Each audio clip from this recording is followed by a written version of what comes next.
Hello everyone. Today I am happy to be here to be able to record a little presentation about the Macedon Public Library's Bullis Room.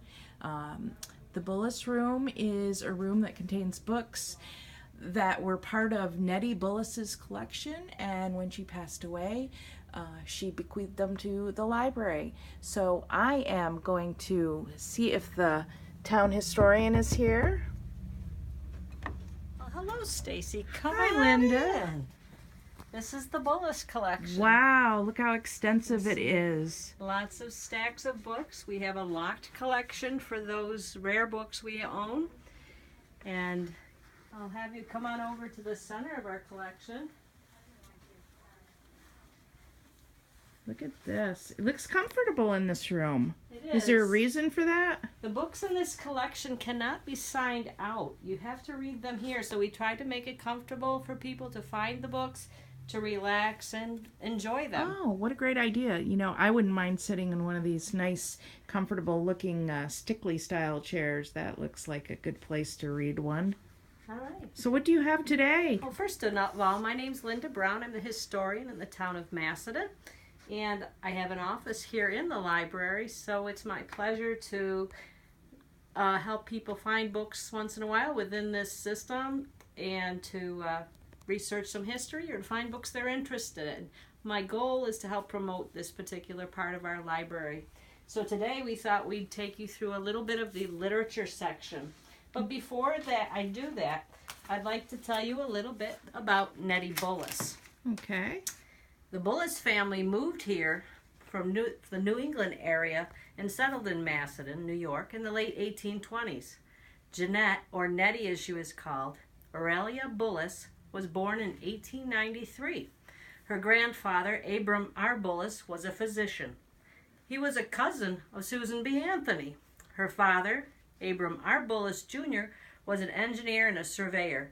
Her brother Charles was a renowned horticulturist. She was educated at Cornell University in Ithaca, New York, and held the position of Assistant Corporate Secretary of the Gleason Works in Rochester. And after a 47-year career, she retired in the mid-1960s. She was an astute businesswoman. Nettie's money was well invested, and upon her death in 1979, a not-for-profit organization was established to be used exclusively for charitable and educational purposes. Among her many interests was the Macedon Public Library. Now I have a selection of books here today, and the first ones I want to show you are books that may be really hard for you to find. If you search your library catalogs, you may not find the poetical books of Geoffrey Chaucer, Volume 1. This book was published in 1854. Quite old and a rare find. Another one, Hans Brinker and the Silver Skates by Mary Mapes. This particular book was published in 1885. Pages are a little discolored, but the pictures in it are wonderful. I don't know if you can see. That's quite a piece of We, art right there. yeah. So interesting prints, 1885. And then we have Nathaniel Hawthorne's works of Nathaniel Hawthorne, including The Scarlet Letter. Ooh, and what year is this And one again, from? this book was in 1883. And you'll notice in these books, many of them, almost all of them, have the nameplate, bookplate of the Bullis family. And a lot of our older books, because of the cost of printing them, were published they're smaller and the font is quite small, but many of them have beautiful engravings and pictures in them. So that's the Scarlet Wouldn't Letter. that be a fun way to read Scarlet Letter? Even if you're in high school and you're reading it with your English class, how much fun to say, I read an 1800s version. Yeah, exactly. Or to compare it maybe to a modern day version of it. Yeah, that would be really interesting. Just the way they're actually bound and made. Now here's a Yankee in King Arthur's Court by Mark Twain. Again, another classic literature book, but this particular one published in 1889. Again, part of the Bullis Collection. And if you can zoom in, you'll see where it says Library of Abram R. Bullis. And then, a very unique piece of work, the Orations of Cicero, published in 1900. And this one doesn't have a date on it, I don't believe. Oh, 1900, excuse me, there was another book. And again, interesting pages, the way it is bound, and the photos inside of it, and little tissue paper from the original production of it. You'll notice the pages are made of a thick, almost a fabric type paper, and rough cut on the end. Makes it an interesting piece of work to just sit down and read. It's really a different experience from what you might be used to today. It is. Now, three books that I'd like to focus on just for a few minutes today. The first one is Aesop's Fables. Everybody's familiar with Aesop's Fables. Well, here is a very old edition of it, and I believe it was acquired in around 1898, March 31st. That 98 is a little while ago. It's not recent. It was fun to see the inscription in the front. Yeah, there's an inscription that says, "Many returns of the J. Jeffrey from Albert Burke." Well, who is he? We're not sure, but we do know that the Bullis family liked to go to book sales and acquire books from other people. So this is a copy of Aesop's Fables, and in it, again, are engravings, and here's an example of one. That's gorgeous. Different experience from Jerry Pinkney, also an incredible author. Publishes wonderful books with wonderful illustrations that he does for himself.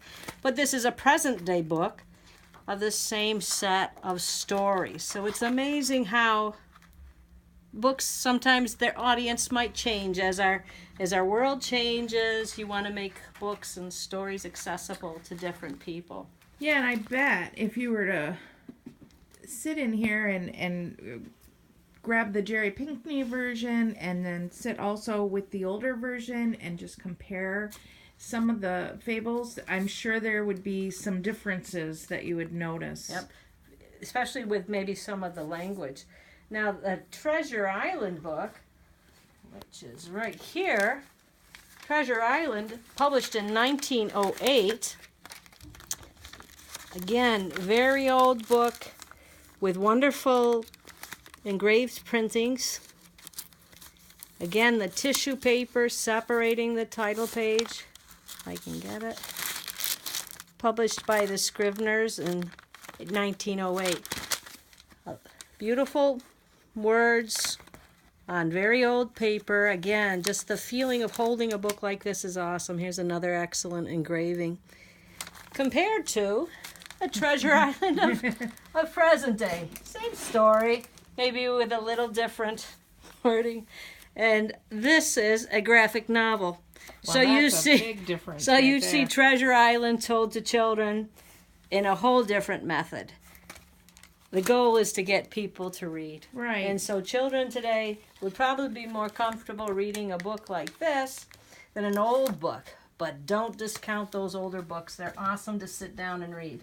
Now the last one that I'd like to share is The Jungle Book. The Jungle Book by Rudyard Kipling. Again, 1908. We'll notice a lot of our collection is around that time frame. Beautiful pictures, engravings again. Who do you think would have been purchasing the books around, I mean, since so many are that period, is there any clue as to who may have been the biggest contributor? Well, I think you're seeing the end of the Industrial Revolution. You're seeing women starting to have more time maybe to read. And so do you think it wouldn't have been Nettie that probably bought most oh, of these? at this point, probably not Nettie. Would have been maybe her father. Oh, so he was an avid reader as well. Yeah, because she died in 1979, so she would have been just being born. I'm not sure Right. her exact birthday. So they got the Jungle Book now. And again, we want children to read. Here's yet another way. This is called a manga classic. Yeah. I apologize. Manga. Now you have to be open to new ideas to read one of these. It's a Japanese style of books, but you read it from the back to the front. Again, like a graphic novel, and it gives you instructions on how to read it, but the same story. Told you in another way. A lot more visual. A lot more visual. So I thought today I might share a couple ways that old classics are still around. And so I invite you to come to the Bullis Library here in Macedon, New York, to find out about it. If you want to research it online, the Macedon Library is available on the internet through the OWL system, owl.org. You can search plain old Bullis, Bullis, and you'll see a list of all the books that we have in the system. And or search some of these old ones, and if it comes up and says Bullis, you'll know you need to come to the library to see it. Again, my name's Linda Brown. I'm the historian in the town of Macedon, and I can be reached at historian@macedontown.net. Have a great night. Thanks, Linda.